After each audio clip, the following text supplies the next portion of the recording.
Hello guys, welcome back to our YouTube channel Bodhisattva PCS. Friends, आज के इस video में 3 पार्ट है और वो तीनों पार्ट जो है काफी इंपॉर्टेंट है if you are serious about 67 BPSC mains examination. सबसे पहले जो है हम मेंस एग्जामिनेशन का बीपीएससी के द्वारा जो मेंस एग्जाम कंडक्ट कराया जाता है उसका क्या सिलेबस है, थोड़ा बहुत उसका ओवरव्यू करेंगे। उसके बाद 66वीं बीपीएससी जीएस फर्स्ट में, मेंस के जीएस फर्स्ट में जो करंट अफेयर्स का क्वेश्चन पूछा गया था उसका हम एनालिसिस करेंगे। और इसके थर्ड पार्ट में जो है हमारे द्वारा अर्थात बोधिसत्व पीसीएस टीम के द्वारा जो भी मटेरियल आपके लिए प्रोवाइड कराया जाएगा, मेंस के लिए जो कोर्स स्टार्ट किया जा रहा है उसमें क्या क्या होने वाला है, उसका फी स्ट्रक्चर क्या है, इन सारी चीजों के बारे में चर्चा करेंगे। तो चलिए शुरू करते हैं। शुरू करने से पहले आपसे रिक्वेस्ट है, यदि चैनल पे नए हैं तो चैनल को सब्सक्राइब करके बेल का आइकन जरूर दबा देना ताकि कोई भी लेटेस्ट नोटिफिकेशन आप तक आसानी से पहुंच सके। देखिए, सबसे पहले मैं बार बार कहता हूं कि किसी भी गेम को खेलने से पहले जो है उसके बारे में जानना जरूरी होता है, उसका रूल्स एंड रेगुलेशन आपको पता होना चाहिए। ठीक है, तो सेम इसी थियरी पे आधारित है किसी भी एग्जामिनेशन के लिए उसका सिलेबस जानना, उसका स्ट्रक्चर जानना, उसका नेचर जानना। ठीक है, तो सबसे पहले मैं आपको बता दूं, यदि आपको इन सारी चीजों के बारे में पता है तो आप डायरेक्ट जो है वीडियो को स्किप करके लास्ट में जा सकते हैं जहां मेरे द्वारा जो भी कोर्स स्टार्ट किया जा रहा है उसके बारे में चर्चा किया जाएगा। ठीक है, अन्यथा यदि आप नए हैं, इसको पूरा डिटेल से जानना चाहते हैं तो शुरू से लेकर लास्ट तक जरूर देखिए। देखिए, सबसे पहले मैं आपको बता दूं कि बीपीएससी मेंस एग्जाम जो होता है इसमें ऐसे होते हैं, जीएस में 2 पेपर होता है, first and second paper. 300 marks का होता है एक एक पेपर, अर्थात ये टोटल जो है 600 मार्क्स का होता है। वहीं यदि ऑप्शनल पेपर की बात करें, जिसमें से बहुत सारे ऑप्शनल पेपर दिए रहते हैं, उसमें से जो भी आपको अच्छा लगे, जो भी आप जिस पे भी आपकी पकड़ हो, जिसकी तैयारी आप अच्छे तरीके से कर सकते हो, उसको लेके जो है बीपीएससी एग्जाम में बैठ सकते हो। ठीक है, यह भी 300 मार्क्स का होता है। उसके बाद हिंदी लैंग्वेज का हिंदी का जो है एग्जाम होता है जिसमें केवल आपको पास करना होता है, ये 100 मार्क्स का होता है। ठीक है, इससे कोई आपको लेना देना नहीं है, इसको केवल आपको पास करना है, क्रैक करना है। उसके बाद होता है इंटरव्यू जो कि 120 मार्क्स का होता है। ठीक है, यदि इन सब फेज में प्रीलिम्स, मेंस और इंटरव्यू में आप पास कर जाते हो तो अंततोगत्वा जब आप मेरिट लिस्ट बनता है तो उसमें आपका नाम आता है। ठीक है, उसके बाद आप देख लीजिए कि जीएस फर्स्ट में जो हम मेनली यहां पे डिस्कस करने वाले हैं, हम जीएस फर्स्ट और सेकंड पेपर के बारे में चर्चा करने वाले हैं। ठीक है, देखिए, जीएस फर्स्ट में 3 सेक्शन होते हैं। बिहार का जो है इसमें फर्स्ट पार्ट में होता है बिहार से रिलेटेड हिस्ट्री और कल्चर। ठीक है, इसमें नो डाउट कि नेशनल इंपॉर्टेंस के जो भी हिस्टोरिकल डेवलपमेंट रहते हैं इंडिपेंडेंस, वॉर ऑफ इंडिपेंडेंस में, तो उसमें भी ये पूछा जाता है। ठीक है, जैसे 1857 काफी रिलेवेंट है, हमेशा पूछा जाता है, काफी प्रेडिक्टेबल है, यहां से क्वेश्चन पूछना ही पूछना है। तो बिहार के हिस्ट्री और कल्चर से जो है फर्स्ट पार्ट में क्वेश्चन पूछा जाता है, जो कि काफी आसान होता है यदि कुछ स्ट्रक्चर प्रोवाइड करा दिया जाए और बढ़िया से आपको गाइड कर दिया जाए तो आप इसे जो है खुद से तैयार कर सकते हो। ठीक है, उसके बाद इसमें नेशनल एंड सेकंड पार्ट में होता है नेशनल एंड इंटरनेशनल अफेयर्स। ठीक है, काफी इंपॉर्टेंट पार्ट है। जब पहले के वीडियो में मैं आपको बताया था कि दोनों जीएस का 70% पोर्शन जो होता है ना, यह जो है करंट अफेयर्स से कवर किया जा सकता है। यदि करंट अफेयर्स आप बढ़िया स्रोत से पढ़ रहे हो, बढ़िया जगह से पढ़ रहे हो, तो आपका जो है जीएस फर्स्ट और जीएस सेकंड में जो है काफी अच्छे मार्क्स गेन करने की संभावना बढ़ जाती है। ठीक है, तो नेशनल और इंटरनेशनल अफेयर्स जो है मेनली करंट अफेयर्स पे बेस्ड होते हैं। 6-7 महीनों का यदि करंट अफेयर्स आपने नेशनली और इंटरनेशनली बढ़िया से कवर किया है, अच्छे तरीके से कवर किया है, तो आराम से दिए गए क्वेश्चंस को कर सकते हो। ठीक है, इसके थर्ड पार्ट में होता है वह है स्टैट्स। काफी इंपॉर्टेंट है, यह भी आपके सिलेक्शन दिलाने में और फर्स्ट जीएस फर्स्ट पेपर में मार्क्स गेन करने में काफी अहम भूमिका निभाता है। Stats as you know it's a part of mathematics, तो यदि आप इसमें सही करते हो, बढ़िया स्टेप से करते हो, तो इसमें एक भी नंबर नहीं कटता है। ठीक है, अब आते हैं जीएस सेकंड पार्ट में। जीएस सेकंड में, सेकंड पेपर में देखिए, ये मेनली जो है करंट अफेयर्स ओरिएंटेड पेपर होता है। ठीक है, जीएस सेकंड टोटल पेपर जो है करंट अफेयर्स का ओरिएंटेशन होता है। इसमें इसका फर्स्ट पार्ट होता है पॉलिटी। अब आप कहोगे कि सर इसमें करंट अफेयर्स कहां से आ जाएगा, तो मैं आपको बताना चाहूंगा जो भी न्यूज जो है, मान लीजिए पार्लियामेंट से डेवलपमेंट, कुछ पार्लियामेंट से रिलेटेड कुछ डेवलपमेंट हुआ है, राष्ट्रपति और राष्ट्रपति से रिलेटेड कुछ डेवलपमेंट हुआ है, करंट अफेयर्स में बने हुए हैं, न्यायपालिका और जो विधायिका के बीच का टसल है उससे रिलेटेड कुछ न्यूज है, तो इससे रिलेटेड न्यूज जो है उससे रिलेटेड स्टैटिक पोर्शन जो है पॉलिटी में पूछा जाता है। ठीक है, और उस स्टैटिक पोर्शन पे पूछे गए प्रश्न में जब आप करंट डेवलपमेंट डालते हो, अर्थात करंट अफेयर्स का जो भी फैक्ट्स एंड फिगर है उसको डालते हो, तो आपकी आंसर राइटिंग जो है काफी डायनेमिक होती है और नंबर गेन करने की संभावना बढ़ जाती है।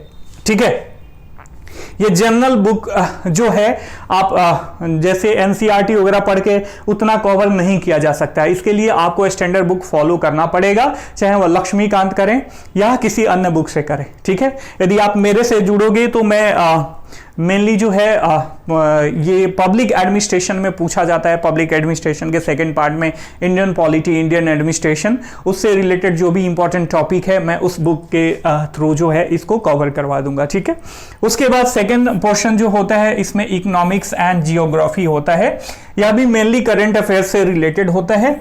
तो इसमें जो है आप देख रहे हो ना, जब भी अब हम चर्चा करेंगे आने वाले क्लासों में, प्रीवियस ईयर के क्वेश्चन का एनालिसिस करेंगे तो आपको खुद ब खुद पता चल जाएगा, ठीक है, कि कितना महत्व है करंट अफेयर्स का।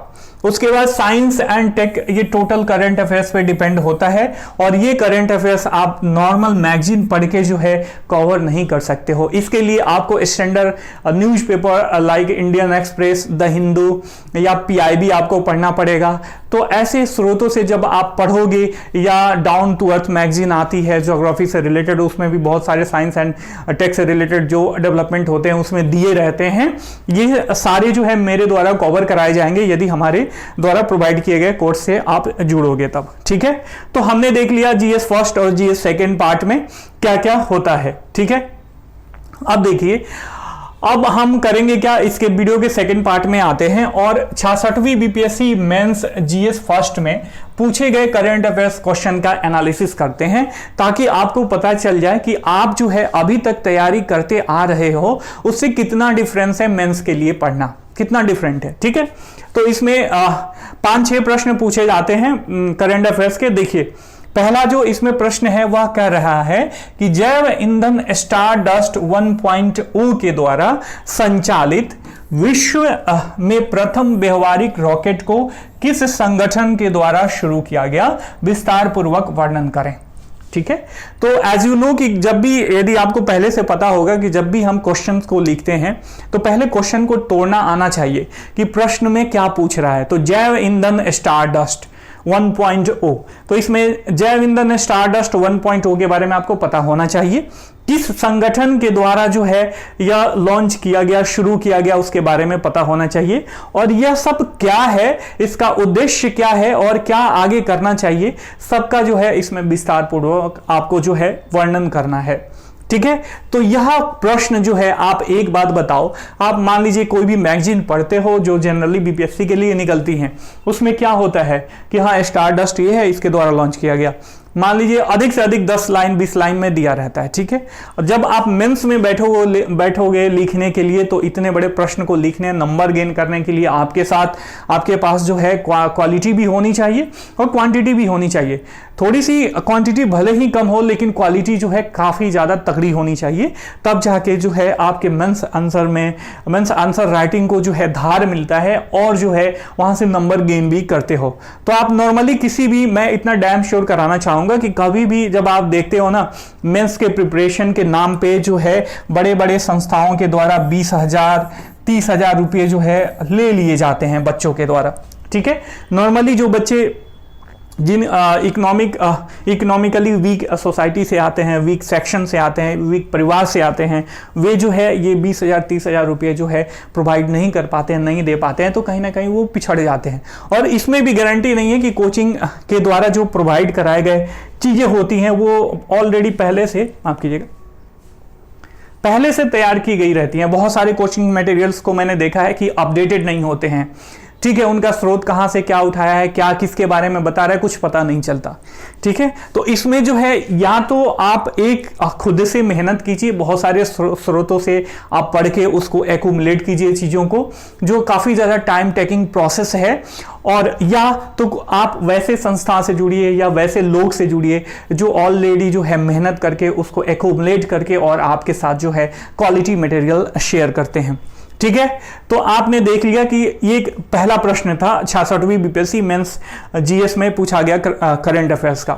सेकंड, इसका जो प्रश्न है वह कह रहा है कि 12वें ब्रिक्स सम्मेलन के प्रमुख उभरते मुद्दे वैश्विक स्थिरता के लिए साझेदारी, साझा सुरक्षा और विकास के लिए अभिनव वृद्धि का वर्णन करें। ठीक है, तो आपको केवल यह नहीं जानना है कि 12वें ब्रिक्स सम्मेलन कहां हुआ, किसके द्वारा अध्यक्षता करी गई। ठीक है, इसमें जो 12वें ब्रिक्स सम्मेलन का जो प्रमुख उभरता मुद्दा था, अर्थात इस सम्मेलन में जो है किन किन चीजों पे, किन किन मैटर्स पे, किन किन फैक्ट्स पे जो है चर्चा हुआ, क्या क्या क्या जो है उद्देश्य रखा गया, किसके लिए क्या कार्य करना है, किस सेक्शन में जो है कितना कार्य होना चाहिए। नॉर्मली जो वैश्विक लेवल से मल्टी कंट्री जो संगठन होते हैं उनका बैठक होता है, इन्हीं सारी चीजों पे चर्चा करी जाती है। तो वहीं तो पूछ रहा है कि 12वें ब्रिक्स सम्मेलन के प्रमुख उभरते मुद्दे क्या क्या है। ठीक है, उसके बारे में आपको वर्णन करना है। उसके बाद वैश्विक स्थिरता के लिए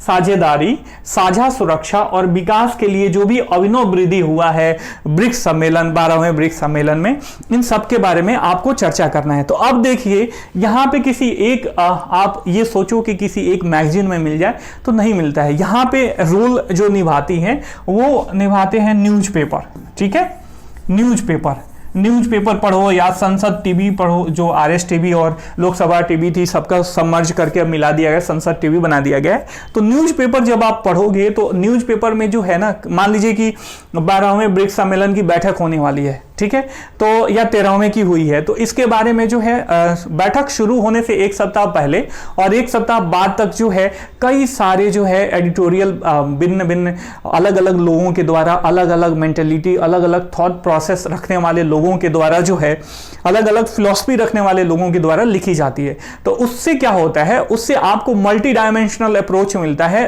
थिंक करने का, सोचने का, समझने का, अलग अलग लोगों का विचार मिलता है। और जब उसको मिला के आप स्टैटिक जो भी फैक्चुअल चीजें हैं और जो भी विचारधाराएं हैं उसको मिला के जब ऐसे क्वेश्चंस को लिखते हो ना, तो आपका क्वेश्चन नो डाउट जो है काफी ज्यादा डायनामिज्म रखता है और ऑब्वियस जो है एग्जामिनर को मजबूर करता है कि भैया ये लड़का पढ़ा लिखा है, इसके पास नॉलेज है, इसको जानकारी है, तो इसको नंबर दे दो। नंबर काटने की कोई, हाँ, लिखने का तरीका जो है अलग होना चाहिए, सबसे अलग होना चाहिए, न कि आप स्टैटिक वे में लिखते जा रहे हो गद्य पद्य के रूप में। तो ऐसी चीजें नहीं होनी चाहिए। लिखना कैसे है इसके बारे में हम चर्चा करेंगे बाद में। ठीक है, अगला प्रश्न है कि भारत और ईयू अर्थात यूरोपीय यूनियन के मध्य व्यापक आधारभूत व्यापार एवं निवेश समझौता की विवेचना करें। तो यहां पे इंटरनेशनल रिलेशन का ये टर्म है आईआर, काफी इंपॉर्टेंट है। भारत और यूरोपियन यूनियन के मध्य जो भी व्यापक आधारभूत व्यापार हैं एवं निवेश समझौता है उनके बारे में लिखना है और उसका विवेचना करना है। क्या करना है? विवेचना करना है, एनालिसिस करना है। आपको जो है ये की टर्म भी पता होना चाहिए कि क्या करना है, विवेचना करना है, अर्थात इसका क्या प्रभाव हुआ, कितना सफल हुआ, कितना असफल हुआ, ये सारी चीजें आपको लिखनी है। ठीक है, उसके बाद 4th नंबर प्रश्न है कि भारत में पर्यावरण सुरक्षा एवं स्थिरता के लिए मोबाइल ऐप हरित भारत संकल्प के बारे में जो है विवेचना करें।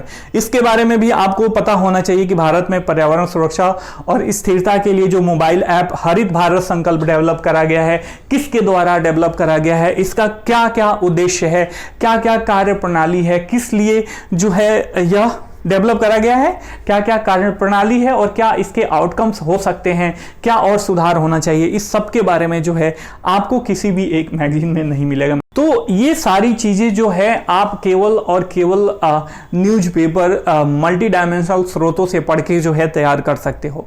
मैं आपको बता दूं कि बीपीएससी के लिए अभी जो भी मैगजीन्स निकल रही हैं वो केवल प्रीलिम्स ओरिएंटेड है, मेंस के लिए ज़्यादा वो जो है सटीक नहीं है, ज़्यादा सही नहीं है, उससे ज़्यादा जो है उसका लाभ नहीं ले सकते हो मेंस के लिए। ठीक है, तो कभी भी आप न्यूज़पेपर पढ़ो, न्यूज़पेपर पढ़ने की कोशिश करो, समझने की कोशिश करो।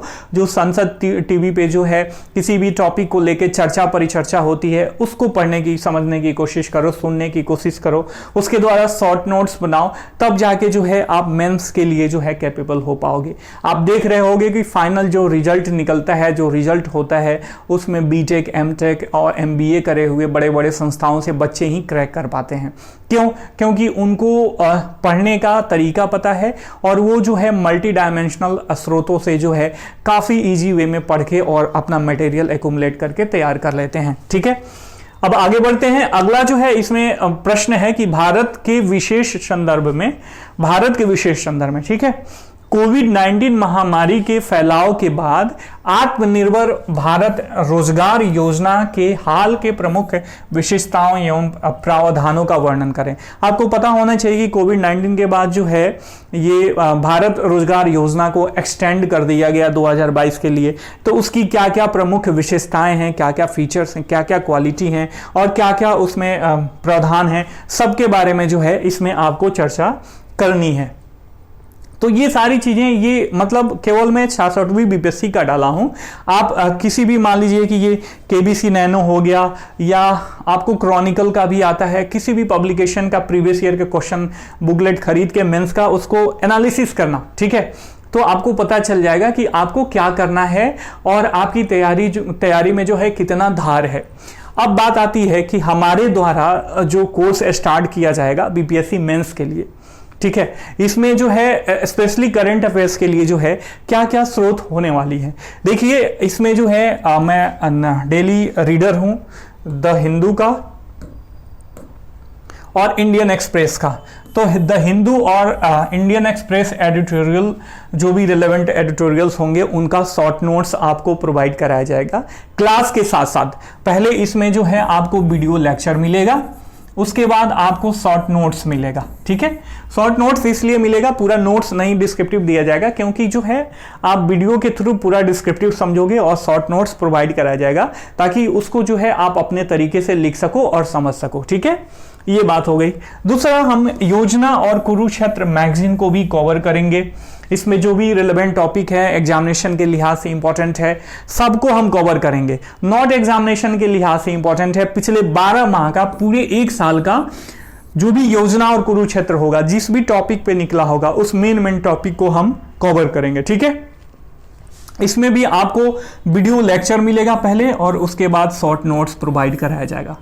उसके बाद हमारा जो स्रोत है वह पीआईबी भी होगा और सांसद टीवी पे जो भी डिस्कशन होता है, विद्वान आके अपना अपना व्यूज रखते हैं, उसके बारे में भी हम शॉर्ट नोट्स बना के जो है हम करंट अफेयर्स के लिए इतना तैयार करेंगे। ठीक है, अब आप देखिए, यदि आपका प्रश्न हो सकता है कि आप जुड़ना कैसे है आपको। ठीक है, देखिए ये हमारा व्हाट्सएप नंबर है 9810638805। इस पे जो है आप व्हाट्सएप कर सकते हैं। इसमें जो है ये जो कोर्स है इसमें 2 सेक्शन, 2 तरीके का मैं प्रोवाइड करूंगा। एक तो हो गया केवल करंट अफेयर्स के लिए, ठीक है, करंट अफेयर्स के लिए, ठीक है, और दूसरा हो गया आपका करंट अफेयर्स प्लस जीएस, समझ रहे हो ना, प्लस जीएस। तो इसमें जो है करंट अफेयर्स का आपका जो फी स्ट्रक्चर है मैं बता दूंगा, ये बता दे रहा हूं, ये 1000 है। ठीक है, दोनों पेपर के लिए। ठीक है, और इसमें यदि केवल आप करंट अफेयर्स लेते हो तो आपको 1000 रुपये पे करना होगा। और यदि करंट प्लस जीएस, अब जीएस में मैं क्या क्या पढ़ाऊंगा मैं आपको बता दे रहा हूं। इसमें जीएस में पहली बात कि करंट के साथ साथ ये वाला जो सेकंड वाला ये हमारा कोर्स है, इसमें तो करंट अफेयर्स इंक्लूड होगा ही, प्लस इसमें स्टैट्स होगा। 72 मार्क्स का पूछता है, काफ़ी डिसाइसिव पोर्शन होता है। पहले मेरे द्वारा जो वीडियो अपलोड किया गया है उस पर बच्चों ने काफ़ी अच्छा रिस्पॉन्स दिया, बहुत लोगों को पिछले 66वीं बीपीएससी मेंस में उससे फ़ायदा पहुंचा। तो मैं सोच रहा हूं उसके लिए जो है अलग से एक क्लास अवेलेबल कराऊं ताकि जो है सब तक रीच हो सके, उसका सब लोग लाभ उठा सकें। यदि इस कोर्स में करंट प्लस जीएस में आते हो तो आपको करंट, ये हो गया आपको current plus statistic plus history, ठीक है, ये हो गया करंट, स्टैटिस्टिक्स और हिस्ट्री, अब प्लस इकोनॉमिक। मतलब जीएस का हर एक पोर्शन जो है इसमें कवर करा जाएगा, ठीक है। आपको इसके लिए बहुत ज़्यादा अलग से मेहनत नहीं करने की आवश्यकता है। ये करंट प्लस जीएस हो गया और करंट अफेयर्स हो गया। तो करंट अफेयर्स के लिए आपका जो चार्ज होगा वह 1000 रुपये होगा। और यदि हम बात करें कि यदि आप करंट अफेयर्स प्लस जीएस ले रहे हो, दोनों कोर्स ले रहे हो, दोनों का लाभ लेना चाहते हो, तो ये मात्र आपको 1500 रुपये में प्रोवाइड कराया जाएगा, ठीक है। तो ये था। और ज़्यादा डिटेल जानने के लिए जो है आप इस नंबर पे 9810638805 पे जो है आप मैसेज कर सकते हो और कोर्स का जो भी फीचर्स है, डिटेल्स है, आपके नंबर पे जो है सेंड कर दिया जाएगा। अब मैसेज करना ज़्यादा प्रीफर करना। अभी जो है अभी कोर्स का डेट मैं अनाउंस करूंगा और क्या क्या सप्ताह में क्या क्या, अभी प्रीलिम्स होने तक क्या क्या हमारी स्ट्रेटजी क्या हो सकती है और प्रीलिम्स के बाद हमारी स्टडी क्या होगी, उसके बारे में मैं अलग से जो है कोर्स डिटेल में आपको प्रोवाइड कराऊंगा। आई होप कि आपको जो भी मैं समझाना चाहता था समझ में आ गया होगा। वीडियो पसंद आया होगा तो वीडियो को लाइक करना, चैनल को सब्सक्राइब करना। हम फिर मिलेंगे, तब तक के लिए साइनिंग ऑफ, टेक केयर, जय हिंद, जय भारत।